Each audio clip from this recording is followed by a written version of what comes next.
SV6 news కు స్వాగతం. ముందుగా హెడ్లైన్స్. వయనాడ్లో పర్యటిస్తున్న ప్రధాని మోదీ.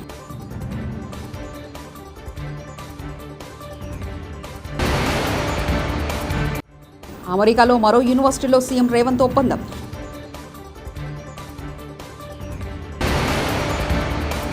తెలంగాణలో కొత్త విమానాశ్రయాల ఏర్పాటుకు కృషి చేస్తా కేంద్ర మంత్రి రామ్మోహన్ నాయుడు.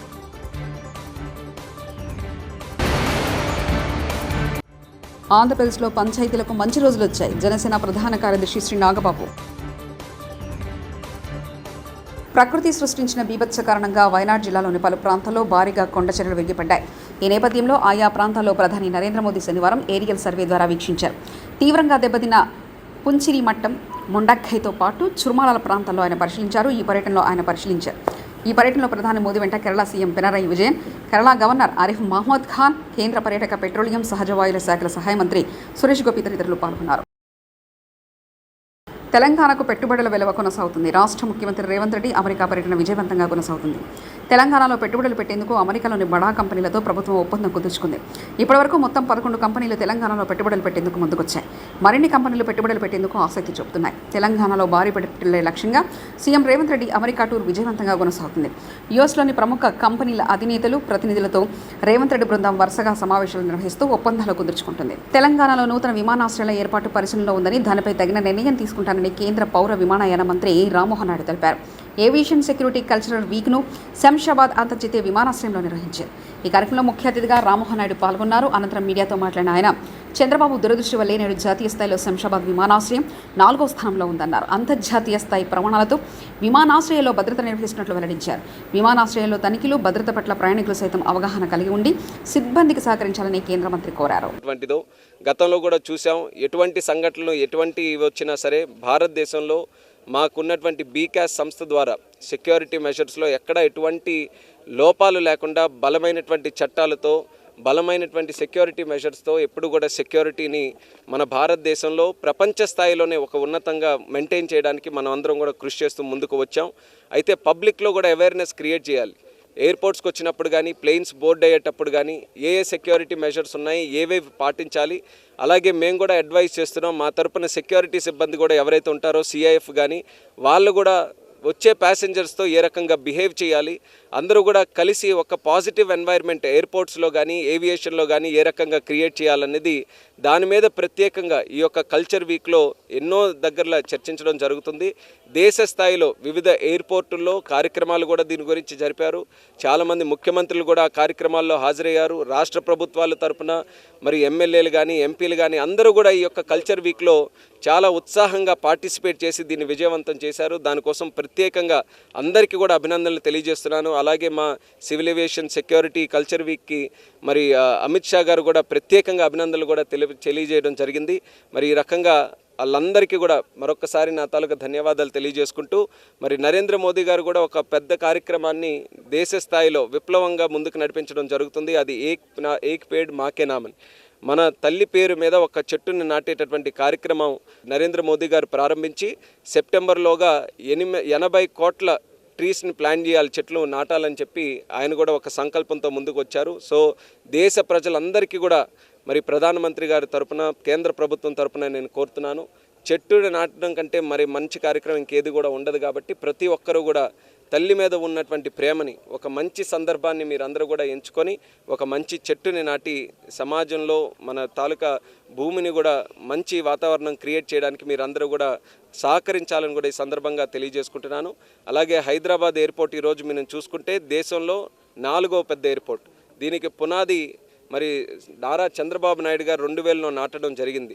ఆయన తాలూకా ఆలోచన ద్వారా మొట్టమొదటిగా మన దేశంలో గ్రీన్ఫీల్డ్ ఎయిర్పోర్ట్ కింద ఈ హైదరాబాద్ ఎయిర్పోర్ట్ రావడం. ఆ రోజు చాలామంది ఎందుకు ఇంత పెద్ద ఎయిర్పోర్టు, ఇన్ని ఎకరాలని అన్నప్పటికీ ఈరోజు 4th largest airport in the country అయి one of the top 10 airports in the whole వరల్డ్లో ఈరోజు అయ్యింది. ఇప్పుడు మనం చూసుకుంటే చాలా అద్భుతంగా ఈ యొక్క ఎయిర్పోర్ట్ను కూడా డెవలప్ చేసుకోవడం జరిగింది. కాబట్టి ఈ ఎయిర్పోర్ట్కి వచ్చి ఇక్కడ ఒక కార్యక్రమం జరుపుకోవడం అనేది నాకు కూడా చాలా గుర్తుండిపోయేటటువంటి కార్యక్రమంగా నేను భావిస్తున్నాను. హైదరాబాద్ ఎయిర్పోర్ట్ని డెవలప్ చేస్తాం. అలాగే తెలంగాణలో కూడా పలు సందర్భాల్లో ఇంకెక్కడెక్కడ ఎయిర్పోర్ట్లు వస్తాయన్న ఆలోచనతో చాలా డిస్కషన్స్ కూడా జరిగాయి. సో మా డిపార్ట్మెంట్లో కూడా ఇంకా తెలంగాణలో ఎక్కడెక్కడ ఎయిర్పోర్ట్స్ రావచ్చన్న దాని మీద కూలంకుషంగా మేము కూడా స్టడీ చేస్తున్నాం. అతి త్వరలోనే వివరాలు కూడా నేను చెప్తాను. ఖచ్చితంగా నా తాలూకా ఇంటెన్షన్ కూడా ఈరోజు తెలుగు రాష్ట్రాల్లో ఎయిర్పోర్ట్స్ తాలూకా యాక్టివిటీని ఇంప్రూవ్ చేయాలని నేను బలంగా ప్రగాఢంగా దాని వెనక విశ్వాసంతో ముందుకు నడుస్తున్నాను. కాబట్టి తెలంగాణలో కూడా అదనంగా ఎయిర్పోర్ట్స్ని తయారు చేయడానికి నా వంతుగా పూర్తి శాతం కృషి చేస్తాను. అందరూ కూడా దానికి సహకరించాలని కోరుతున్నాను. కేటీఆర్ను రేవంత్ రెడ్డి జైల్లో వేస్తారనే నమ్మకం ఉంది. కేటీఆర్ చేసిన అరాచకాలు, అవినీతి అందరికీ తెలుసు. నాతో సహా బీజేపీ కార్యకర్తలను కేటీఆర్ హింసించి జైల్లో వేసిన తీరును ఎవరు మర్చిపోరు. రేవంత్పై నమ్మకం పోయిన రోజు నుంచి కాంగ్రెస్తో జరగబోయేది యుద్ధమే. కాంగ్రెస్ బీఆర్ఎస్ ఒకటైనా బీజేపీ తాటికి తట్టుకోలేనంతగా యుద్ధం చేస్తా అంటూ కేంద్ర మంత్రి బండి సంజయ్ సంచలన వ్యాఖ్యలు చేశారు. పంచాయతీలు, సర్పంచ్ల వ్యవస్థ బలోపేతానికి కూటమి ప్రభుత్వం కట్టుబడి ఉందంటూ పవన్ కళ్యాణ్ తెలిపారు. అధికారంలోకి వచ్చి దాదాపు 60 రోజులు కావస్తుంది.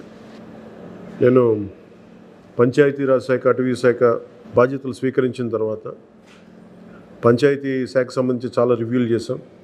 రూరల్ వాటర్ సప్లై, రోడ్లకు సంబంధించి చాలా రిపోర్ట్స్లో తెలియజేస్తూనే వచ్చాను. ఏ స్థాయిలో నిధులు సరిగ్గా పంపిణీ జరగలేదు, వచ్చినా దాని దుర్వినియోగం జరిగినాయి. ఈ పరిస్థితుల్లో కూటమి ప్రభుత్వం చాలా చిత్తశుద్ధితోటి ఈ పంచాయతీరాజ్ వ్యవస్థని బలోపేతం చేయాలి అని చెప్పి చాలా బలమైన నిర్ణయం తీసుకున్నాం. దాంట్లో భాగంగానే 3 కీలకమైన నిర్ణయాలు తీసుకున్నాం. ఒకటి, ఆగస్టు 15 ఈ జెండా పండుగకి సంబంధించి. 2, మనకి జాతీయ ఉపాధి హామీ పథకానికి సంబంధించి ఒకటే రోజున 13,326 పంచాయతీల్లో గ్రామసభ తీర్మానాలు జరగాలి. ఆ దిశగా అడుగులు వేస్తూ ఉన్నాం. ఈ గ్రామసభ తీర్మానం అంటే ఏంటంటే, జాతీయ ఉపాధి హామీ పథకం ద్వారా వచ్చే కేటాయించిన పనులకు కానీ నిధులకు కానీ ఆ ప్రజాప్రతినిధులు, ఆ ఎమ్మెల్యేలు కానీ, గ్రామ సర్పంచులు కానీ, పంచాయతీ సర్పంచులు కానీ, ఆ పంచాయతీలో ఉన్న ప్రజలు కూడా అందరూ ఏకగ్రీవంగా అంటే ఏ పనులు జరగాలి, జాతీయ ఉపాధి హామీ పథకానికి సంబంధించిన ఆ పనులకి మన గ్రామాల్లో ఏ పనులు జరగాలి, ఏ పనులకి ఆ నిధులు కేటాయించాలి, ఈ దృష్టిలో గ్రామసభ తీర్మానం జరుగుతుంది. విడివిడిగా కాకుండా ఒకటే రోజున 13,326 పంచాయతీల్లో ఒకటే రోజున గ్రామసభ తీర్మానాలు జరగాలని కీలకంగా ఆదేశించడం అయినది. ఆ విధంగా ముందు ఒకటి చేస్తూ ఉన్నాం. రెండవది, జల్ జీవన్ మిషన్ అంటే ప్రతి ఇంటికి కుళాయి అనేది ప్రధానమంత్రి గారి ఆకాంక్ష, ఆశయం. ఏ ప్రభుత్వం కనీసం మానవ హక్కు ఇది. అలాంటి జల్ జీవన్ మిషన్కి సంబంధించి గత 5 సంవత్సరాలుగా ఎక్కడ కూడా సంతృప్తికరంగా గత ప్రభుత్వం చేయలేదు. రాష్ట్రంలో గ్రామీణ తాగునీటి సరఫరా ఇది అసలు ఏ స్థాయిలో ఉంది?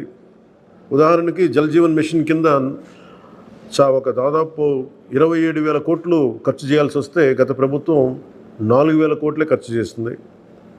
ఆ 4,000 కోట్లు ఖర్చు కూడా పెట్టిన విధానం ఏ స్థాయిలో ఉంది? నిజంగా నీటి సరఫరా అవుతుందా?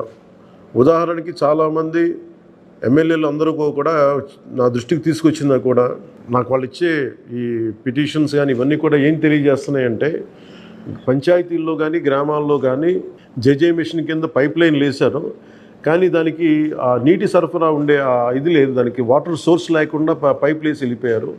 అంటే దీని వెనక ఏమనిపించిందో, నిజంగా ఏదైనా వీళ్ళు డబ్బులు చేసుకోవడానికి పైప్ లైన్లు వేసి వదిలేశారన్నది ఆలోచన వచ్చి దాని మీద ఏం ఆదేశించాం పంచాయతీరాజ్ శాఖ ఉన్నతాధికారులందరినీ ఏంటంటే, అసలు రాష్ట్రంలో గ్రామీణ తాగునీటి సరఫరా పరిస్థితి ఎలా ఉంది, ఎన్ని గ్రామాలకి పైప్ లైన్స్ బాగున్నాయి, నీటి సరఫరా స్థాయి ఎలా ఉంది, రోజుకి ఎన్ని లీటర్లు నీళ్ళు వస్తున్నాయి, అలాగే ప్రస్తుత పరిస్థితి తెలుసుకోవడానికి దాదాపు ఒక 12 అంశాల మీద మేము సర్వే చేయమని ఆదేశించాం. దీన్ని పల్స్ సర్వేగా మీ దృష్టికి తీసుకొస్తున్నాం. ఇది పల్స్ సర్వే చేపడుతున్నాం. దీంట్లో వచ్చిన డేటా ఆధారంగా జల్ జీవన్ మిషన్ని కూటమి ప్రభుత్వ ఆధ్వర్యంలో అత్యంత పకడ్బందీగా ప్రణాళిక రచన చేయడానికి ఈ సర్వే నిర్వహిస్తున్నాం. ఒకసారి ఈ డేటా పాయింట్స్ అన్నీ రాగానే ఏ పంచాయతీల్లో నీళ్ళు వస్తున్నాయి, ఏ పంచాయతీల్లో పైప్ లైన్లు డ్యామేజ్ అయినాయి, అసలు గత ప్రభుత్వం చేసిన 4,000 కోట్ల రూపాయల ఖర్చు నిజంగా ఆ ఉద్దేశింపు పనులకి జరిగిందా లేదా వీటన్నిటిని కూడా ఈ పల్స్ సర్వేలు మనకి తెలిసి వస్తాయి. దీని సమూలంగా ప్రజలందరికీ సమీప భవిష్యత్తులో తెలియజేస్తాను. అలాగే గ్రామ పంచాయతీలు, పంచాయతీరాజ్ వ్యవస్థ బలోపేతం కావాలంటే సర్పంచ్ వ్యవస్థ చాలా కీలకమైంది. గత ప్రభుత్వం పంచాయతీ ఎన్నికలు సరిగ్గా నిర్వహించలేకపోవడం వల్ల మనకు నిధులు రాలేకపోయినాయి. చాలాసార్లు మేము అధికారంలోకి రాకముందు పంచాయతీ మనకి సర్పంచ్లందరూ మా దృష్టికి తీసుకొచ్చింది ఏంటంటే కనీసం మాకు బ్లీచింగ్ పౌడర్ కూడా మాకు కొనుక్కునే డబ్బులు లేవు మా దగ్గర. వాళ్ళ అకౌంట్లో పడ్డా కానీ డబ్బులు మండలానికి ఇద్దరిని పంపండి, ఏవైనా కేసులు అయితే నేను చూసుకుంటా. ఒకవేళ మీకు చేత కాకపోతే చెప్పండి, నేను మనుషుల్ని పంపిస్తా. ఇది ఓ పబ్లిక్ మీటింగ్లో కార్యకర్తలను ఉద్దేశించి శ్రీశైలం ఎమ్మెల్యే బుడ్డా రాజశేఖర రెడ్డి మాట్లాడిన మాటలు. ఆ హామీతో రెచ్చిపోయిన టీడీపీ గుండాలు నంద్యాలలో వైఎస్ఆర్సీపీ కార్యకర్త సుబ్బారాయుడిని అత్యంత కిరాతకంగా హత్య. ఇలా మీ ఎమ్మెల్యేలు రెచ్చగొట్టే మాటలతో సమాజానికి ఏం మెసేజ్ ఇద్దామని చంద్రబాబు పట్టుకొని మండలంలో ఇద్దరు నింకండి. మండలంలో ఇద్దరు నింపితే వాళ్ళకే అర్థమవుతుంది తిరగకూడదు సార్. ఒకవేళ మీకు సాధకాలు చెప్పండి, నేను పంపిస్తాను మనుషులు. ఆంధ్రప్రదేశ్ పంచాయతీలకు మంచి రోజులు వచ్చాయని గ్రామ సర్పంచులు గౌరవంగా తలెత్తుకునే రోజు వచ్చింది. ఎంతో ఆనందంగా 3 రంగుల జెండా ఎగరవేసే సమయం వచ్చింది. ఎందుకంటారా? ఏమి ఇంతకాలం ఆనందంగా గౌరవంగా జెండా ఎగరవేయలేరా అంటారా? ఆగస్టు 15కు జనవరి 26కు చేశారు. ఆ జెండా పండుగకైన ఖర్చు కోసం ప్రభుత్వం ఎంతో ఇచ్చేదో తెలుసా? 100 రూపాయలు, పెద్ద పంచాయతీ 250 రూపాయలు. 34 సంవత్సరాల క్రితం నిర్ణయించిన ఈ మొత్తాలను ఏడాది జనవరి 26కు రిపబ్లిక్ డే వరకు ఇచ్చారు. స్వాతంత్ర దినోత్సవానికి రిపబ్లిక్ డేకి అయ్యే ఖర్చులకు ఎంతో కొంత సర్పంచుల జేబు నుంచో అప్పో సొప్పో చేసి కానిచ్చేవారు. అయితే సర్పంచులు సగౌరవంగా జెండా ఎగరవేసేలా ఎన్డీఏ ప్రభుత్వం నిర్ణయం తీసుకుంది. మైనర్ పంచాయతీలకు 10,000 రూపాయలు, మేజర్ పంచాయతీలకు 25,000 రూపాయలు ఇస్తున్నట్లు ప్రభుత్వం జీవో ఇచ్చింది. గ్రామాల గురించి, గ్రామ బాగోల గురించి నిరంతరం ఆలోచించే నాయకుడుంటే మార్పులు ఎంతో సానుకూలంగా మొదలవుతాయని ఇదొక మచ్చుతునక. రాష్ట్ర ఉప ముఖ్యమంత్రి శ్రీ పవన్ కళ్యాణ్ గారిలో గ్రామాల్లో అన్ని విధాలుగా అభివృద్ధి చేయాలనే తపన ఉంది. ఆయనే పంచాయతీరాజ్ గ్రామీణాభివృద్ధి శాఖల మంత్రి కావడం రాష్ట్ర అదృష్టం. దినోత్సవానికి, రిపబ్లిక్ డేకి అయ్యే ఖర్చుల కోసం ఎంతో కొంత సర్పంచుల జోబు నుంచో అప్పో సొప్పో చేసి కానిచ్చేవారు. అయితే సర్పంచులు సగౌరవంగా జెండా ఎగరవేసేలాగా రాష్ట్రంలో ఎన్డీఏ ప్రభుత్వం నిర్ణయం తీసుకుంది. మైనర్ పంచాయతీలకు 10,000 రూపాయలు, మేజర్ పంచాయతీలకు 25,000 రూపాయలు ఇస్తున్నట్లు ప్రభుత్వం జీవో ఇచ్చింది. గ్రామాల గురించి, గ్రామాల బాగోగుల గురించి నిరంతరం ఆలోచించే నాయకుడు ఉంటే మార్పులు ఎంత సానుకూలంగా మొదలవుతాయనడానికి ఇదొక మచ్చుతునక. రాష్ట్ర ఉప ముఖ్యమంత్రి శ్రీ పవన్ కళ్యాణ్ గారికి గ్రామాల సర్వతోముఖాభివృద్ధి చేయాలనే తపన ఉంది. ఆయనే పంచాయతీరాజ్ గ్రామీణాభివృద్ధి శాఖల మంత్రి కావడం రాష్ట్ర ప్రజల అదృష్టం. పల్లెలు అభివృద్ధి చెందాలంటే అక్కడ ప్రజల నుంచి ఎన్నికైన ప్రతినిధి ఎంతో ఉత్తేజంతో పనిచేయాలి, ప్రజలకు సేవలు అందించాలి, గ్రామ ప్రథమ పౌరుడిగా గౌరవంగా ముందుకు వెళ్ళాలి. పంచాయతీలు అతనికి గౌరవాన్ని సూచించే వేడుకల్లో ప్రధానమైనవి స్వాతంత్ర దినోత్సవం, రిపబ్లిక్ డే. గ్రామాలకి ప్రథమ పౌరుడు సర్పంచ్ చేతుల మీదుగానే జెండా పండుగ నడుస్తుంది.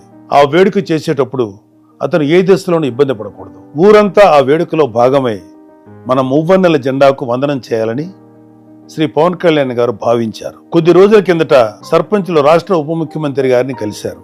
ఆ సందర్భంలో వచ్చిన ప్రస్తావనే పంచాయతీల్లో ఆగస్టు 15, జనవరి 26 వేడుకల నిర్వహణ. ఈ వేడుకల కోసం తమకు ఇచ్చే మొత్తాలు ఎంత తక్కువ వారు చెప్పారు.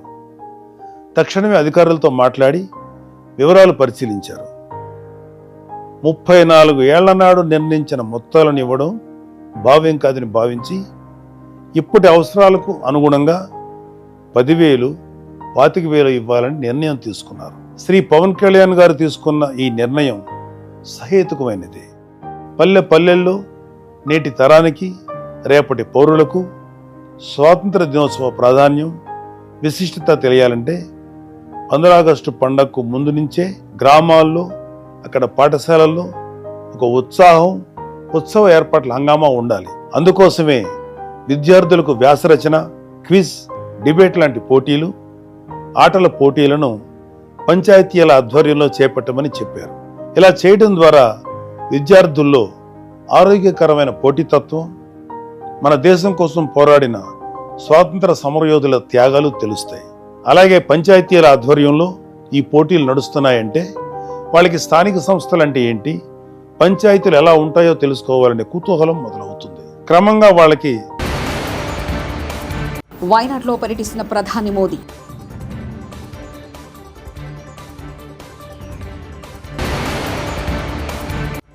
అమెరికాలో మరో యూనివర్సిటీలో సీఎం రేవంత్ ఒప్పందం.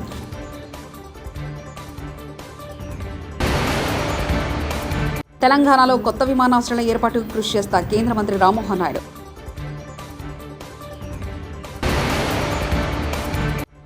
ఆంధ్రప్రదేశ్లో పంచాయతీలకు మంచి రోజులు వచ్చాయి. జనసేన ప్రధాన కార్యదర్శి శ్రీ నాగబాబు. ఇవి బులెటిన్ విశేషాలు. చూస్తూనే ఉండండి SV6 న్యూస్.